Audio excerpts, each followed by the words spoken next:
Welcome to an episode of British Fight Tips. What we're going to do is some proper street fighting. None of this Jackie Chan shit. What I want you to do is I want you to ball your fists, duck your heads, just get some fucking windmills going, yeah? Windmills, heads down and windmill. This is going to really help protect you because the top of your head, hardest bit. Doesn't hurt if you get hit there. So windmills, if you've got a set of keys, wedge in between your fingers, that'll really get some nice dagger motions going. Number 2 for the fight tips, balls. Always go for the balls. You want to grab them real tight and twist. If you get a good twist on there, the biggest man will fall to his knees and plead for mercy. Fight tip number 3. Oi, prick!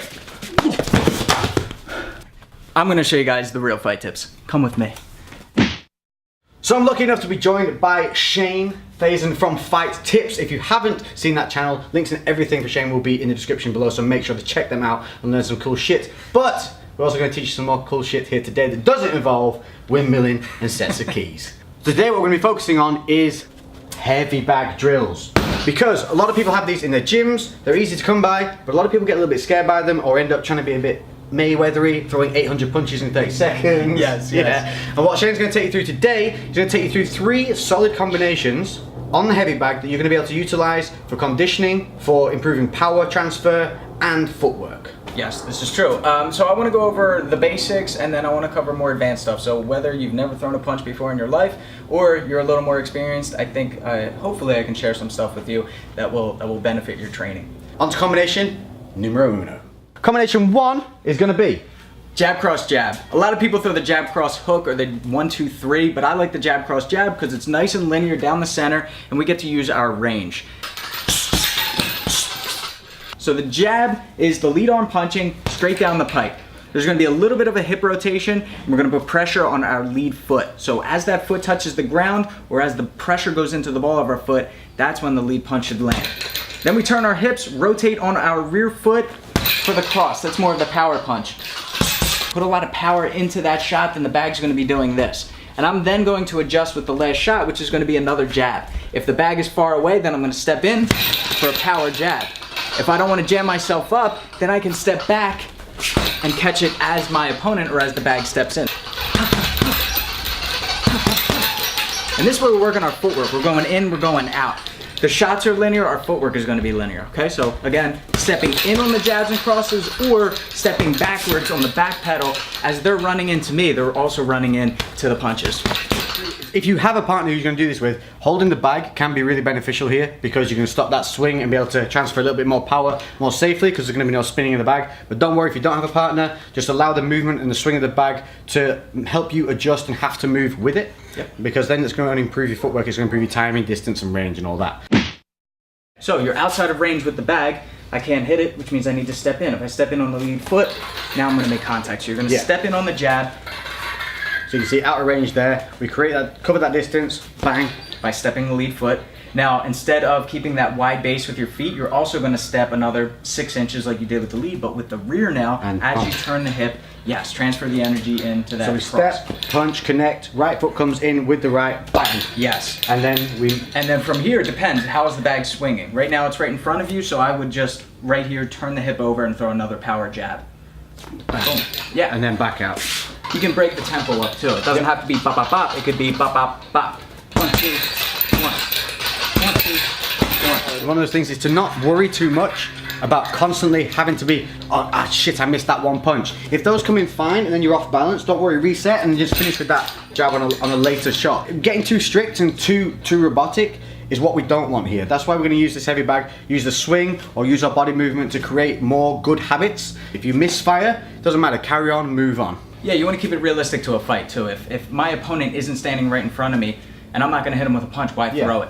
Right? If I have to take another step in order to land that jab, then I'm going to do that. Or maybe he's throwing something back and I need to slip. Now we're going to start to work in some defense. So maybe it's jab, cross, I slip, I move my head, and then I finish the last shot. So just because you have a set combo doesn't mean you have to throw it bop, bop, bop, sequential in a row. You can break the tempo up, you can add some defense in between, you can add some movement, some footwork to keep it more realistic.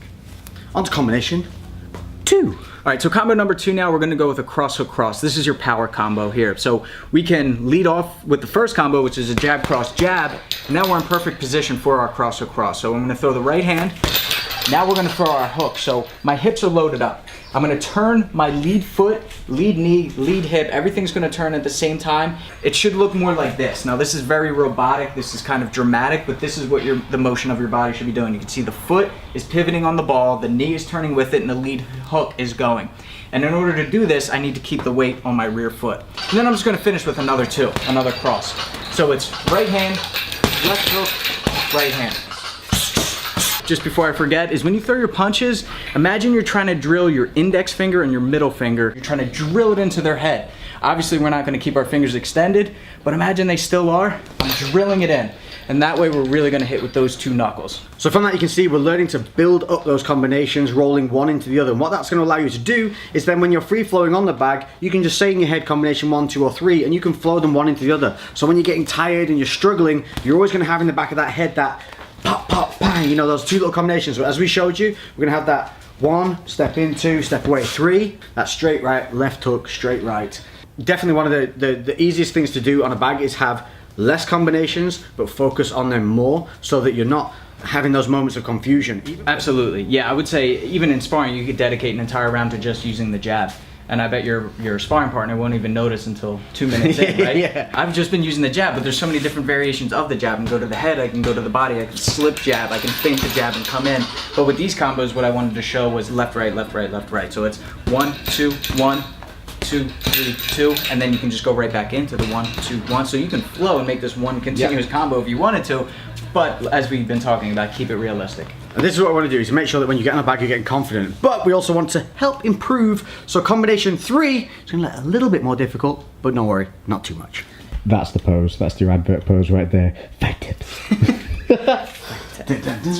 So for combination 3, we're going to be coming a little bit lower and we're going to be focusing on taking out some of that body. So if the guy's got a good guard up at top and he's holding up here and you can't break through, we're going to start wanting to work that body. They say you kill the body, you kill the head. People tend to be at range, but then to hit the body, they'll lean forward and come in like this. And what we want to be seeing is a level change. So as you're throwing those other combinations, we want to see that level change and then come in and start ripping the body. So Shane's going to take you through how to hit these kind of uppercut body shots without flexing and messing up the wrist, how to use it on a heavy bag. It's going to be slightly different to if you were sparring or hitting like a water bag maybe. Exactly. But obviously not a lot of people have those, so we're going to show you how to do this safely and effectively. You don't want to hinge so much at the lower back, because if I do that, I'm asking to be uppercut right in the head. So what I want to do instead is lower my level, like Lex was saying, by bending the knees, getting lower. So even just with a jab to the body, I'm not going to punch down because look, now I'm exposed. So instead, I'm going to lower my level and then keep my chin behind my shoulder. It's the same thing when I'm throwing hooks or uppercuts to the body. So the next combo, combo number 3, is going to be a left uppercut or a shovel hook to the body, a right uppercut to the body, and then we're going to stand up and hit them to the head. So the idea here is if we hit them to the body a couple times, they're going to start to drop their hands and protect with their elbows, and you can see that my head is exposed now for that left hook. Let's break it down. What I'm going to do is bring my shoulder towards my opposite knee. Not literally, but that's the path that your body wants to follow. So I'm going to bend my knees, and like a slinky, I'm going to rotate down, bringing my shoulder towards the opposite knee. When I do that, I don't drop my lead hand because now I'm asking to get countered. So I keep this hand up, and now I'm rotated, loaded up for this left hook to the body, and I'm aiming for the spine. So I'm digging into them. I'm not going around, I'm going right through their ribs, aiming for the spine.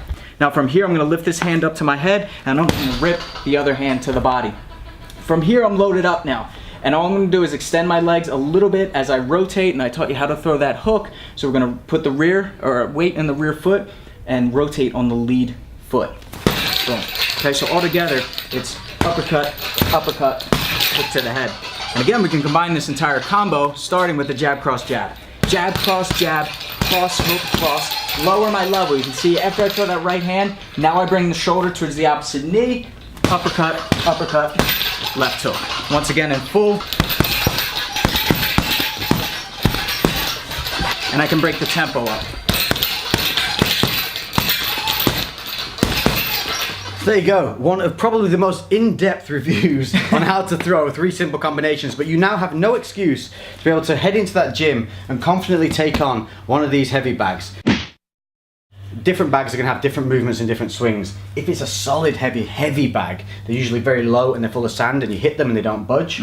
be careful. Wrap up the hands, use some heavier ounce gloves, and make sure that you're protecting yourself, because that's going to have no give. Something like this that swings and have a bit of go to it, has a bit of bend when you hit it, kind of flexes. This you can really start letting rip on, and use this on a continual basis. Exactly, yeah. These are your money makers, so you want to make sure that you're protecting them. Yeah. So there you go. That's everything that you need to focus on a heavyweight bag and get in the gym, get that cardio, start learning to transfer that power, those punches, get your range, get your distance, and then we're going to move on to some more in-depth, kind of full-on MMA style bag works in the next video. So, thanks to Shane, thanks to Fight Tips, which if you didn't know, are for the underdogs. We're out.